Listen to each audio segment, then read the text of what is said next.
পৌষ মাস, শীতটা বেশ ঝাঁকিয়ে বসেছে। গেল বছর থেকে এবছর শীতের প্রকোপটা অনেক বেশি। কম্বল মোড়া দিয়ে আমি ঘুমাচ্ছিলাম। হঠাৎ মা এসে ঘুম থেকে ডেকে তোলে। আমি বিরক্তি নিয়ে আড়মোড়া দিয়ে কম্বলের নিচ থেকে মুখখানা বের করে তাকাই মার দিকে। আমার হাতে ফোন খানা ধরিয়ে দিয়ে রুম থেকে চলে যান। আমি হ্যালো বলতে ও প্রান্ত থেকে তার মেজ খালার কণ্ঠস্বর শুনতে পেলাম। হ্যালো আসিফ। জি খালা, আসিফ বলছি। সুমাইয়া সুমাইয়া। বাবা আসিফ, খবরের কাগজে দেখতে পেলাম তোর ইউনিভার্সিটি বন্ধ। এক কাজ কর না, এই বন্ধে তুই রংপুরের সুমাইয়া আমার খালাতো বোন, ওখান থেকে ঘুরে আয়। ঢাকায় ফেরার পথে তোর সাথে সুমাইয়া আর আমার নাতিটাকে নিয়ে আসবি। অনেক দিন ওদের দেখি না। কটা দিন থেকে যাবে ঢাকায় আমাদের সাথে। আমি একটু চিন্তা করে। ঠিক আছে খালা, আমি যাব। কবে যেতে হবে? তোর সুবিধা মতো 2-3 দিন মধ্যে গেলেই চলবে। ঠিক আছে খালা, তুমি কোনো চিন্তা করো না। আমি কাল পরশু রওনা হয়ে যাব রংপুর। তুমি সুমাইয়া আপুকে বলে দেও আসছি। ফোনটা রেখে আসিফ বাথরুমের দিকে হাঁটা দেয় ফ্রেশ হবে বলে। ঢাকা বিশ্ববিদ্যালয়ের ফিন্যান্স বিষয়ে অনার্স পড়ছে আসিফ। আসিফের তেমন কোনো ব্যস্ততা নেই পড়াশোনার চাপ। তার উপর ঢাকা ইউনিভার্সিটি অনির্দিষ্টকালের জন্য বন্ধ ঘোষণা করেছে রোকেয়া হলের এক ঘটনাকে কেন্দ্র করে। সারাদিন বাসায় ঘুমিয়ে অলস সময় কাটছে তার।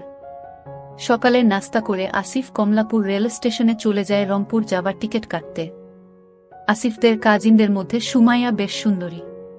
বিয়ের আগে সুমাইয়ার অনেক ভালো বিয়ের প্রপোজাল আসত।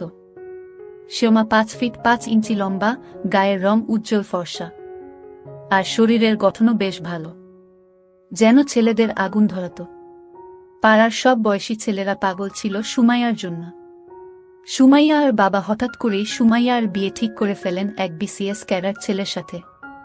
পাত্রের বয়স একটু বেশি, 36, আর সুমাইয়া 22 বছরের পরিপক্ক এক রমণী। 14 বছরের গ্যাপ খুব একটা বড় সমস্যা হয়ে দাঁড়াল না সুমাইয়ার পরিবারের কাছে। কিন্তু সুমাইয়ারও ওই বিয়েতে একদম মতো ছিল না। ভাগ্য নাকি নিয়তি, সুমাইয়ার বিয়ে হয়ে যায় সেই বিসিএস ক্যাডার ছেলের সাথে। সুমাইয়ার হাজব্যান্ড মুনির সাহেব খুব ভালো মানুষ। মুনির সাহেবে এখন রংপুর জেলার জেলা প্রশাসকের দায়িত্বে আছেন। বর্তমানে সে ট্রেনিং 8 মাসের জন্য দেশের বাইরে গেছেন। বিয়ের পরের বছর সুমাইয়ার কোল জুড়ে আসে ফুটফুটে একটি ছেলে সন্তান।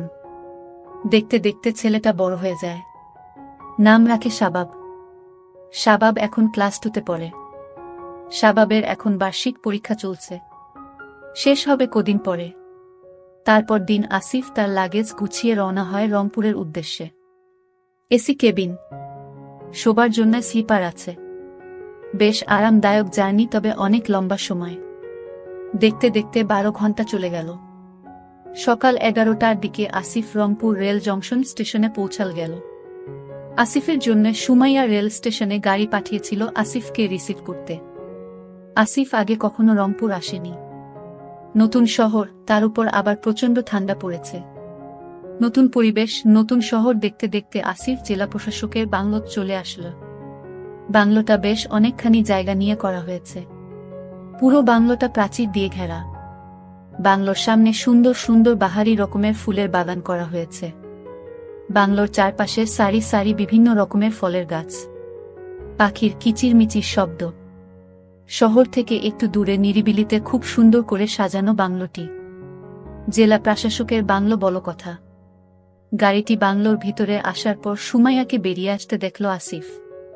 প্রায় 4 বছর পর সুমাইয়ার সাথে আসিফের দেখা। সুমাইয়া ওদিন জর্জেটের শাড়ি পরেছিল। শাড়িটি উপর থেকে একটা শাল দিয়ে জড়ানো। আসিফ গাড়ি থেকে নামার পর সুমাইয়া দুহাত এগিয়ে দিয়ে আসিফকে। সুমাইয়ার বিশাল আসিফের বুকে চাপ খেল কয়েক সেকেন্ডের জন্য। নরম পেয়ে আসিফের একটা কাঁপনি দিয়ে ওঠে। নড়েচড়ে ওঠে, দাঁড়াতে শুরু করে। মুক্ত হবার সময় সুমাইয়ার গায়ের চাদরটা খুলে যায়। সাথে সাথে সুমাইয়ার হাতা আসিফের চোখ সুমাইয়ার দিকে আটকে যায়। সুমাইয়া সেটা বুঝতে পেরে শালটা পেঁচিয়ে নেয় গায়ে। আসিফের কাছে জানতে চাইল পথে কোনো সমস্যা হয়নি তো। আসি না সূচক উত্তর দিল। আসিফের প্রতি একটা বিশেষ দুর্বলতা আছে। পেয়ে আসিফের মনটা চলে যায় সুমাইয়ার দিকে। দৃষ্টিতে সে সুমাইয়াকে অবলোকন করতে থাকে। সোমা আসিফকে পুরো বাংলোটি ঘুরিয়ে দেখাতে থাকে। বাংলোটা 3 তালা। নিচে তালায় ড্রয়িং, ডাইনিং আর কিচেন রুম আছে। দোতলায় মাস্টার বেডরুম ও আরও 3টি রুম আছে। সবগুলো রুম বেশ বড় বড়। বাংলোর 3 তলায় স্টোর রুমের মতো কিছু রুম আছে। তার উপরের তলায় ছাদ। পুরো বাংলোটি খুব সুন্দর পরিপাটি করে গুছানো। সুমাইয়া আসিফকে পুরো বাংলোটি ঘুরিয়ে দেখাল। তারপর দোতায় একটি রুম দেখিয়ে আসিফকে ফ্রেশ হতে বলল। আসিফ তার থাকার রুমটি এক ঝলক দেখে নিল। একটা অ্যাটাচ বাথরুমও আছে সাথে। রুমে একটা কিং সাইজ খাট, তার পাশে আলমিরা ও ছোট একটা টেবিল। আসিফের বেশ পছন্দ হলো নিজের রুমটি। দুপুরের খাবার দেয়া হয়েছে। আসিফকে নিচ তালায় খেতে ডাকে সুমাইয়া। সুমাইয়া দুপুরের শাওয়ার নেয়ার পর কাপড় চেঞ্জ করে হালকা গোলাপি রঙের মেক্সি পরেছে। চুলগুলো তখনও ভেজা। মেক্সির ভেতর থেকে তার অস্তিত্ব জানান দিচ্ছিল। সুমাইয়াকে বেশ আকর্ষণীয় দেখাচ্ছিল। সুমাইয়াকে আগের থেকেও আরো সুন্দর লাগছিল আসিফের। মনে হচ্ছিল সব রিলেশন বিসর্জন দিয়ে সুমাইয়াকে বউ বানিয়ে নেয়। কিন্তু তা কি আর সম্ভব? বয়সে আসিফ সুমাইয়ার থেকে 5 বছরের ছোট। তাকে কি বউ করার ব্যাপারে বড় ছোট কোনো ব্যাপার না। কিন্তু কেমন করে? আসিফ দুপুরের ভাত খেতে খেতে চিন্তা করতে লাগলো কেমন করে সুমাইয়াকে বলবে। দুপুরের ভাত খাবার পর আসিফ ছাদে উঠে একটা সিগারেট ধরায়। শীতের আমেজ সিগারেটে টান দিতে আসিফের বেশ ভালোই লাগছিল। ছাদে কিছু কাপড় শুকুতে দেয়া হয়েছে সারিবদ্ধভাবে।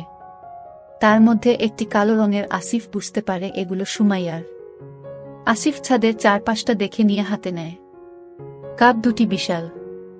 আসিফ অনুমান করার চেষ্টা করে সুমাইয়ার কত বড় হতে পারে। সকালে সে পেয়েছিল।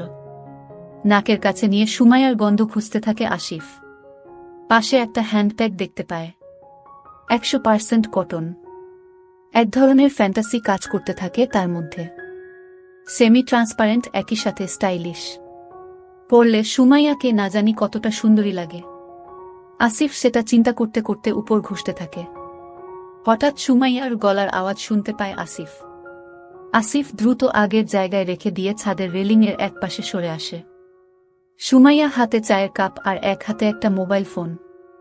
চায়ের কাপ আর মোবাইল ফোন আসিফের দিকে এগিয়ে দিয়ে বলে, দেখ তো আসিফ, আমার মোবাইল ফোনটা বেশ স্লো হয়ে গেছে। কিছু করতে পারিস কিনা? আসিফ সুমাইয়ার ফোনটা হাতে নিয়ে অপশনগুলো দেখে ঠিক আছে কিনা। Android handset. মোবাইলটা হাতে নিয়ে আসিফ কৌতূহলবশত কল লিস্ট দেখতে থাকে। রাত 2টার সময় মুনির ভাইয়ের পিএস কোনো সুমাইয়াকে ফোন করবে। আসিফ কল ডিউরেশন দেখে। প্রায় 25 মিনিট কথা হয়েছে। দিনে আরও বেশ কবার। সন্দেহ হয় আসিফের। আসিফ ফোনটি রিসেট করে দিয়ে নতুন করে সেট আপ করে দেয়। সাথে একটা অটো কল রেকর্ডিং অ্যাপ্লিকেশনটা ডাউনলোড করে ইনস্টল করে দেয়। তারপর সুমাইয়ার হাতে দিয়ে দেয়। সুমাইয়াকে সে আর চোখে দেখতে থাকে। সুমাইয়ার প্রতি একটা তীব্র অনুভব থাকে সে। সুমাইয়ার আগের থেকেও আরো ভারী হয়ে উঠেছে। গোলাপি মেক্সির উপর কোনো নেয়নি সুমাইয়া। ফলে তার পবত সমান বেশ ভালো মতোই দেখা যাচ্ছিল। আসিফ যেন তা চোখ দিয়ে গিলে খেতে থাকে। এই শীতের রাতে সুমাইয়ার মতো সুন্দরী নারীকে পেলে মন্দ হতো না। পাগল বানিয়ে দিত আসিফ। তার জন্য রাস্তা খুঁজতে থাকে আসিফ। রাতে একটু আগে ভাগে ঘুমিয়ে পড়ে আসিফ। রাত 2টার দিকে হঠাৎ তার ঘুম ভেঙে যায়। সে ঘুম থেকে উঠে পানি খাবার জন্য নিচে নামে আসতে থাকে। হঠাৎ শ্যামা এবং পুরুষ কণ্ঠস্বর শুনতে পেয়ে থেমে যায়। পা টিপে টিপে সে নিচে নেমে আসে। শুনতে পায় সুমাইয়া বলছে মুনির ভাইয়ের পিএসকে বলছে, প্লিজ দেখো, এখন এসব হবে না। ঢাকা থেকে আমার কাজিন এসেছে। তোমাকে একটু চলে যাব জান। আমার কাজিন জানতে পারলে সর্বনাশ হয়ে যাবে। ও যতদিন এখানে আছে ততদিন এগুলো থেকে দূরে থাকতে হবে আমাদের দুজনকেই। আসিফ যেন আকাশের চাঁদ পেয়ে যায়। সুমাইয়ার চাবি তার হাতে চলে আসে। এন মেঘ না চাইতেই জল।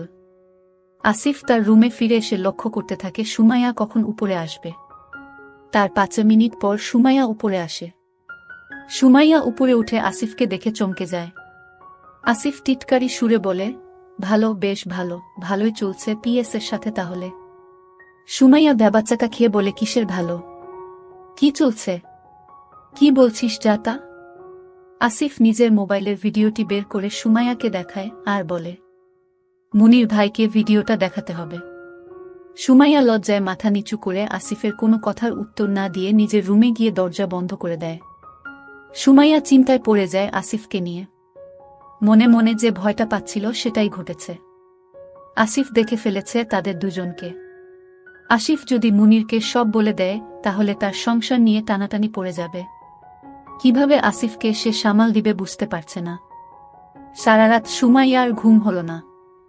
ওদিকে আসিফ মনে মনে বেশ খুশি সুমাইয়াকে টিকিট পেয়ে গেছে সে। এখন শুধু সময়ের ব্যাপার মাত্র। সুমাইয়াকে সে ব্ল্যাকমেইল করবে। সুমাইয়াকে আত্মসমর্পণ করতেই হবে আসিফের কাছে। পরদিন সকালে ঘুম থেকে উঠার পর সুমাইয়া আসিফকে এড়িয়ে চলতে লাগল। আসিফ সুমাইয়াকে সুযোগ খুঁজতে থাকে। বাসায় একটি কাজের মেয়ে আসে সকালে।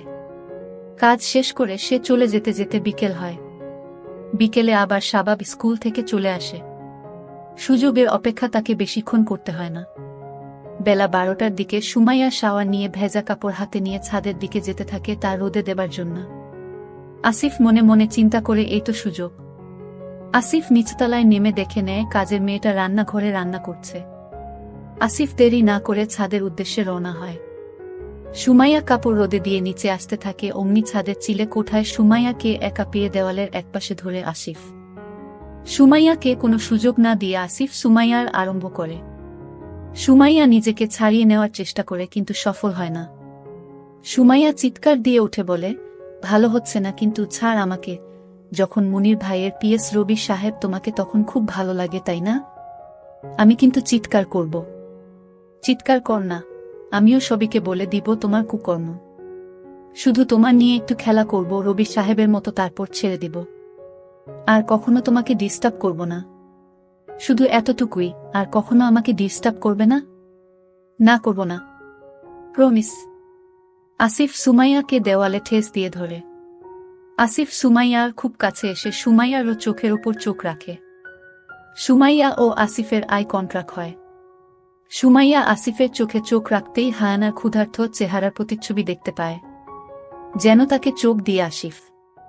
সুমাইয়ার অসহায় চোখ দুটির দিকে তাকিয়ে আসিফের একটু করুণা হল না। সুমাইয়া আসিফের চোখ থেকে নিজের দৃষ্টি সরিয়ে নেয়, মুখটা নিচু করে অন্যদিকে ঘুরিয়ে নেয়। আসিফ দুহাত দিয়ে সুমাইয়ার, আসিফের দুই হাত সুমাইয়ার বিশাল কিন্তু পারে না। তার হাতের পাঞ্জার থেকেও সুমাইয়ার বেশ বড়।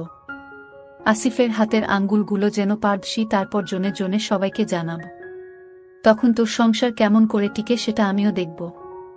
আমি যদি দেই তার কি গ্যারান্টি আছে? তারপরও তুমি আমার হাজবেন্ডকে বলবে না? এই তো সুমাইয়া লাইনে আসছে। আমি তোমার পেলে কাউকে কিছুই বলবো না। তবে তবে কি? শুধু তোমার হাজবেন্ডকে জানাবো। মানে? ক্রোধ আর রাগান্বিত কণ্ঠে সুমাইয়া জানাতে চাইল, মানে খুব সোজা, আমি যতদিন রংপুর আছি ততদিন আমি তোমাকে। এমনটি। আসিফের থাপ্পড় খেয়ে সুমাইয়ার মাথায় চক্কর খেল। আসিফের কথাগুলো যেন তার থেকেও বেশি তাকে তেজ করে দিল। সুমাইয়া ফাটা মতো চুপসে যেতে থাকল। আসিফ সুমাইয়ার সবচেয়ে দুর্বল জায়গাটার মধ্যে ছুরি দিয়ে আঘাত করল। সুমাইয়া মনে মনে ভাবল, আজ এই জঘন্য কাজটা তাকে করতে হবে শুধু তার ভুলের কারণে। রবির সাথে তার সম্পর্ক তা আসিফ জানে এবং তার হাতে প্রমাণও আছে। আসিফ তাকে ব্ল্যাকমেইল করছে। সুমাইয়া বুঝতে পারল সুমাইয়া হাতে আর কোনো পথ খোলা নেই, নিজেকে আসিফের কাছে বলিদান করা ছাড়া। আসিফ হায়ানার মতো তার চুপ করে অসাড় দেহে সিঁড়িতেই দাঁড়িয়ে রইল সুমাইয়া। আসিফের সুমাইয়ার মনের ভাষা বুঝে নিতে দেরি হল না। আসিফ ছাদের সিঁড়ির উপরিভাগে নিয়ে সুমাইয়াকে দাঁড়া করাল। ছাদের সিঁড়ির ঘরের দরজাটা খোলা থাকার সুবাদে দিনের আলোতে সুমাইয়াকে সে ভালোমতো দেখতে পাচ্ছিল।